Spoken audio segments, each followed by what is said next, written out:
La nature est tellement intelligente, des fois, il faut juste savoir l'écouter. Moi, j'ai grandi au Yukon. C'est sûr que c'est vraiment c'est un autre feeling, le Yukon, que le Québec. C'est une autre enfance aussi. C'est une beauté sauvage qui est vraiment pas pareille à celle-là d'ici. À l'âge de 18 ans, je suis partie. J'avais besoin d'aventure. Je fais du pouce jusqu'au Québec. Puis j'ai un peu décidé de faire ma vie ici au Québec. C'était toujours un rêve pour moi là, d'avoir une terre, d'avoir une maison en campagne. C'est sûr que je me voyais pas faire toute ma vie dans la ville. Puis là, j'ai vu cette petite maison ici à vendre. Puis c'était vraiment pas beau. C'était une maison en tôle orange, isolée au sable partout.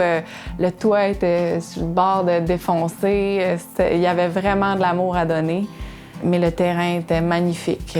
Fait qu'avec beaucoup d'amour, beaucoup d'aide de gens autour de nous, on a rénové. C'est petit quand même, le lieu, mais c'était parfait comme première expérience là, de rendre une place vraiment à notre goût.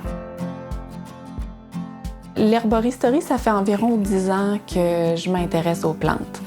Je me sens tellement reconnaissante de pouvoir comprendre qu'est-ce qui rend une plante médicinale, qu'est-ce qu'elle peut nous amener à nous, tu sais. C'est comme créer avec la nature aussi. Fait que, puis ça reste année après année, ça change aussi. Fait que pour moi, un art éphémère comme ça, c'est un peu ce que je recherche en ce moment.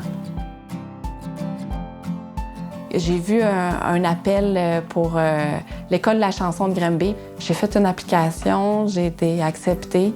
Puis là, je suis passée de ma petite cabane dans le bois à un mode de vie assez intense, de concentré sur la musique 5 jours sur 7. Puis, mais ça a été tellement bien, là, juste de pouvoir être entourée de musique.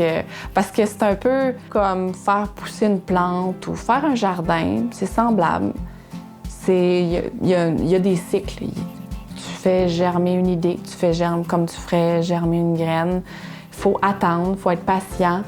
Et puis après ça, quand ça commence à se former, on peut trimer là où on veut. On se dit, OK, c'est quoi la vision que je veux prendre avec ça? T'sais?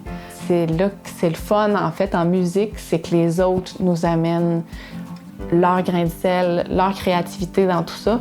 Puis c'est ça qui crée une œuvre unique, vraiment, avec l'apport de tout le monde. Je trouve que d'être dans un espace naturel, on arrive à se grounder beaucoup plus puis d'être plus en contact avec ce qui est important puis ce qui est nécessaire pour chacun d'entre nous, là.